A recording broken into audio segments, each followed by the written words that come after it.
La question relative au président Gbagbo. Alors, le président Gbagbo n'est pas inscrit sur la liste électorale. À quand son inscription sur la liste électorale? Bon, je suis toujours embêté parce qu'on personnalise un peu ce débat. C'est vrai que le président Gbagbo n'est pas n'importe qui, mais ils sont bien nombreux, les Ivoiriens, à la suite de la déchéance de leurs droits civils et politiques qui ne sont pas inscrits sur la liste électorale. Vous savez, ce n'est pas moi, c'est vous qui avez dit à l'article 6, 5 et 6, non 3 plutôt, que pour s'inscrire sur la liste électorale, il faut 4 conditions. Être ivoirien, avoir 18 ans, juge de ses droits civils et politiques et s'inscrire sur la liste électorale. C'est seule la satisfaction de ces 4 conditions qui vous confère la qualité d'électeur, qui est la carte qui vous autorise à participer aux élections. Ce n'est pas de mon cru, c'est de vous.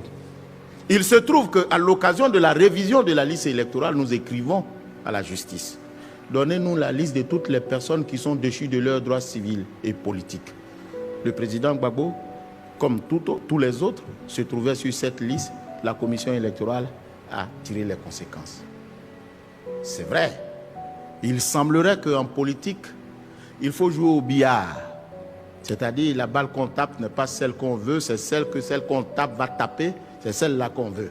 C'est vrai que vous voulez passer par la commission électorale indépendante pour porter haut votre revendication.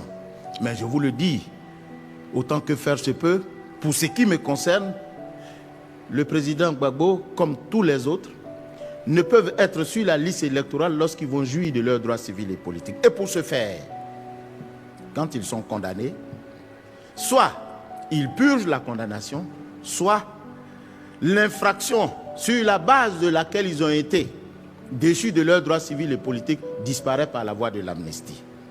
Il se trouve, professeur, que vous aviez dit tout à l'heure, qu'il y a une ordonnance de 2018 qui amnistiait le président Gbagbo.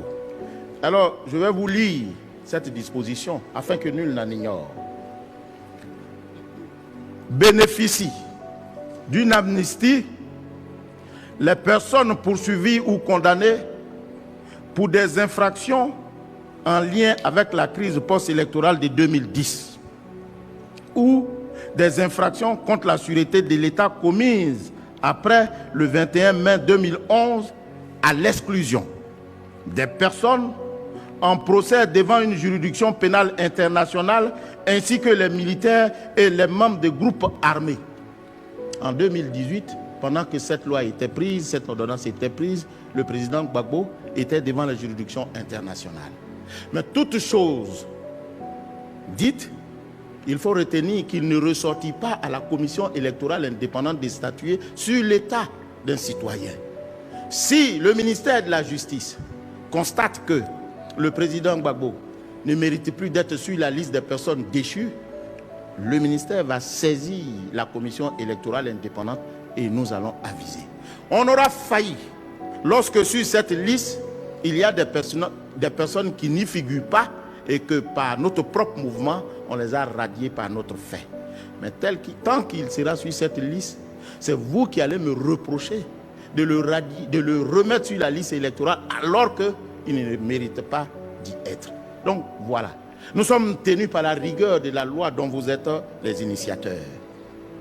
Alhamdulillah, M. Kubier est en train de nous dire que parce que le président Gbagbo Laurent a été déporté hors de toute compétence juridique à la Cour pénale internationale, quand bien même qu'il n'y avait pas de fondement juridique de sa déportation. Donc, la loi d'amnistie qui a été prise en 2018 ne prend pas en charge le président Gbagbo Laurent. Mais je pense que M. Kubier est l'un des juristes les